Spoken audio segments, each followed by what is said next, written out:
네, 다음은 오늘의 마지막 주제인데요. 기술적 분석. 이제 이런 것까지 해야 되냐라고도 하실 수가 있는데, 기본적으로는 뭐 저는 말씀드리면 주식 투자의 왕도는 없다. 그러니까 본인의 성향에 가장 잘 맞는 본인의 솔직히 파악했을 때 투자를 하는 것이 제일 좋다. 그러면서 리스크 관리, 그러니까는 그 방식은 리스크 관리나 모든 게 포함이 되는 거예요. 내가 추구하는 잠재적인 기대 수익률이나 그런 모든 것들이 나 스스로를 정직하게 바라봤었을 때 그게 당연히 투자 방법에 녹아나게 되는 거죠. 그래서 뭐 펀더멘탈을 해야 된다 아니면은 차트를 봐야 된다. 저는 개인에 따라 다 다르다라고 생각을 해요. 예, 그래서 뭐 기술적 분석이 나쁘다는 생각은 절대 안 하는데 제가 사실 기술적 분석에는 별다른 재능은 없습니다. 그래서 기술적에 대해서 그렇게 시간을 할애하지는 않는데 이제 그런 얘기를 들었어요. 생각해보면 86번가야. 지금까지 우리가 과거에 우리가 잊고 지냈었던 그런 이제 이론들이 코로나 이후에 모두 다 아주 그 혜성처럼 귀환을 하지 않았느냐. 그러면은 펀더멘탈 관련된 이론뿐만 아니라 기술적 분석 관련된 것도 옛날 클래식이 귀환할 수 있는 거 아니냐. 그러면은 클래식의 최고봉은 엘리엇 파동 아니냐라는 거죠. 그래서 엘리엇 파동이 과연 귀환할 수 있을까 가능성을 한번 점검해 보도록 하겠습니다. 일단 엘리엇이란 분이 누구시냐라고 하면은 1871에서 1948년 요때 이제 그러니까는 뭐 1950년 전에 분이시고요. 이때가 뭐 대공황도 있었고 그런 시기였죠. 원래 주식 쪽 하시던 분이 아니셨다 하더라고요. 뭐 전신 오퍼레이터, 속기사, 배차원, 역의 사무원, 선로원 이렇게 근무를 하셨는데 60세가 넘어가가지고서 그 투병 생활하던 와중에 주식시장 연구를 해가지고서 이제 5년간 했더니 뭔가 찾아내가지고 66세 주식시장에 들어왔다라고 합니다. 그러면서 엘리엇 웨이브 이제 파동이라는 거를 만드신 건데 당시에 굉장히 화랑이었던 증시의 폭락을 예언했고 1937년과 8년 요 사이에 50%의 대폭락을 맞춰갖고서 아주 유명해지게 됐던 이제 그렇게 유명해지게 된 이론이죠. 이제 엘리엇 파동이란 게 뭐냐? 이건 뭐 옛날 투자자산 운용사나 이런 거 공부할 때 가끔 보던 거죠. 다 까먹습니다. 그거 보고 나서 시험 치고 나면은. 요즘에는 사실 이제 저도 이거 다 까먹어가지고 서점에 갔었어요. 서점에 가서 투자자산 운용사 책을 하나 사가지고 엘리엇 파동 봐야 되겠다 했더니 요즘에는 이거 내용이 없더라고요. 예. 그래서 진짜 사장됐구나. 제가 이거 볼 때 한 십몇 년 전만 해도 그래도 투혼사 이 자격증 획득하려면은 거기에 엘리엇 파동 나와 있었거든요. 시험에 나올지 안 나올지 몰라도 커리큘럼에 내용이 있었어요. 이젠 내용도 없어졌어요. 그러니까 그 정도로 이런 거 이제 안 해도 돼라고 사라진 거죠. 그러니까 폐기가 된 거죠. 요즘 시대에서는. 그래서 다른 거 책 하여튼 한 권 사가지고 지금 보고서 뭐 엘리엇 관련된 좀 사이트들도 몇 개 있더라고요, 미국에는. 그래서 그런 것도 몇 개 지금 가입해가지고서 보고서 지금 나름 벼락치기를 하고서 지금 자료를 정리한 건데요. 어쨌든 엘리엇 파동의 기본이라 하면은 이 상승의 5파가 나오고 하락의 3파가 나서 총 8개 파동으로 구성이 된다라는 것입니다. 그래서 뭐 더 구체적으로는 뭐 21파씩이 뭐 웨이브가 존재하고 이런 얘기들 하는데 어쨌든 우리가 제일 익숙한 그림은 이거죠. 올랐다 조정받았다 올랐다 조정받았다 올랐다 여기까지는 상승 국면. 그 다음에는 하락 이제 그 데드캣 바운스 하락 요렇게 된다는 거죠. 그러면 요 폭들이 있는데 이게 피보나치가 적용이 된다라는 겁니다. 그래서 제일 많이들 얘기하는 게 흔히들 이제 되돌림 얘기할 때 61.8%나 38.2% 요거 얘기를 많이 하죠. 여기 정도까지가 이제 엘리엇 파동에 대한 간략한 내용입니다. 보통 여기까지들 알고 계시고 여기까지가 이제 좀 주식주 좀 보셨다 하는 분들한테는 카만 센스라고 할 수가 있겠죠. 자, 이제 그러면 다시 본격적으로 내용으로 돌아와서 왜 갑자기 엘리엇 파동이냐? 이제 뭐 아까도 말씀드렸지만 지금 코로나 이후에는 복고가 유행입니다. 인플레이션이 귀환했어요. 1980년 이후에 무려 40년 만에 인플레이션이 다시 모습을 나타냈습니다. 그러면서 뭐 저희가 그동안 잊고 지냈었던 필립스 곡선이나 이런 걸 이제는 생각하게 됐죠.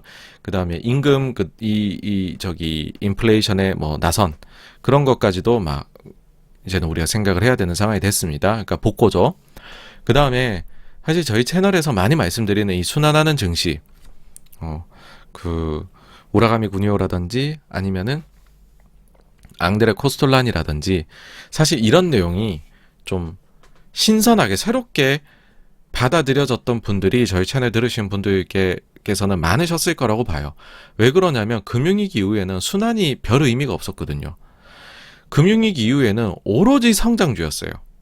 지나놓고 보면 성장주였고 지나놓고 보면 성장주였어요. 금융위기 이후에 성장주고 가치주 간에 순환은 없었습니다. 격차를 계속 벌려갔었죠. 그래서 순환이라는 말이 무의미했다.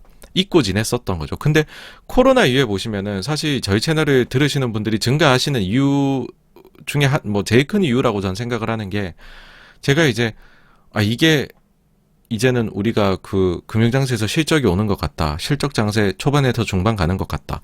그 다음에 역금융으로 가는 것 같다. 그 시기들 말씀드린 것들이 거의 이제 비슷하게 예상했던 거랑 맞아 떨어져 가니까 현실이. 그러니 이게 증시는 역시 순환하는 게 맞나 봐.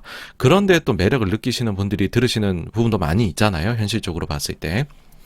근데 이 순환한다는 게 다시 한번 말씀드리지만 금융위기 이후에 사장됐던 것이라는 거죠. 그러니까 복고죠, 복고. 그럼 이거는 펀더멘털 관련된 거고, 자, 기술적 분석, 엘리엇.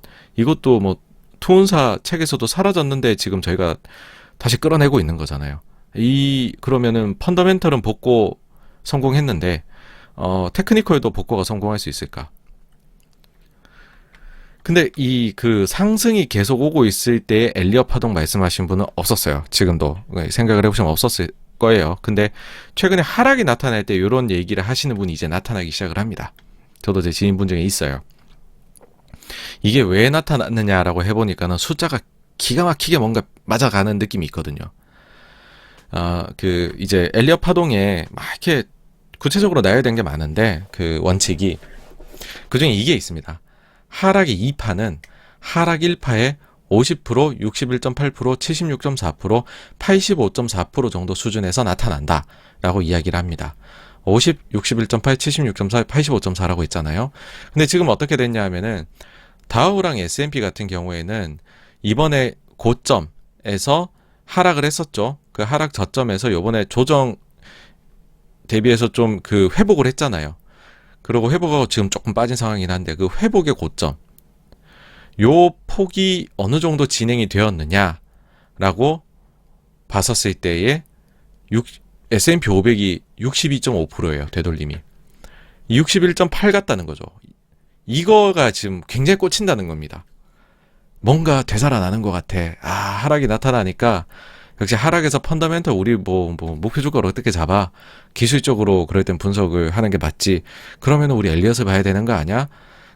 그러면서 숫자를 봤더니 우와 62.5네. 나스닥을 봤더니 50.2야. 막 다우는 살짝 다르긴 하지만은 그래도 얼추 비슷하지 않니? 86번 가야 막 이러면서 이제 피보나치가 막 요번에 이제 살아나나 봐. 뭔가 맞아 들어가는 느낌이 확실히 보이긴 합니다. 그죠? 그러면은 이제 무서운 얘기가 나옵니다. 이 뒤에.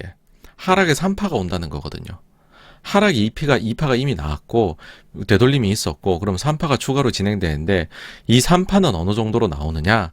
이제 엘리엇 파동 이론에 따르면 하락 1파에 61.8%, 100%, 123.6%가 나온다라는 겁니다. 그러니까는 요거를 그냥 평균을 해보면 세 개를 대충 첫 번째 고점에서 이제 저점으로 갔던 그 하락의 폭만큼 한 번 더 나온다는 거예요. 지금에서 하락이. 그러면 다우는 10%더 빠져야 되고 S&P 500은 12%더 빠져야 되고 나스닥은 18%더 빠져야 된다라고 얘기를 하는 거거든요. 그러니까는 요게 피보나치가 요게 숫자가 참 예쁜데 하니까는 이게 땡기는 겁니다, 이제. 그래서 저도 이제 제 나름대로 해서 솔직히 제가 이거를 지금 고점 저점을 제대로 잡은 건지는 모르겠어요.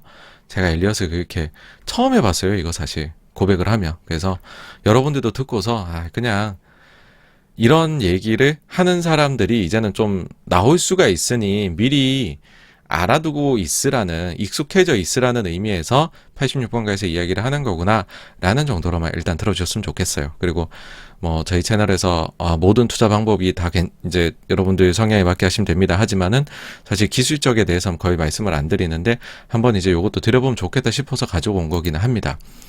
그래서 보시면은 상승에 이제 상승 조정 상승이 있잖아요. 그래서 이제 첫 번째 상승이 정리해보면 날짜가 쭉 이렇게 되는 것 같아요. 개인적으로 솔직히 이게 맞는지 모르겠어요.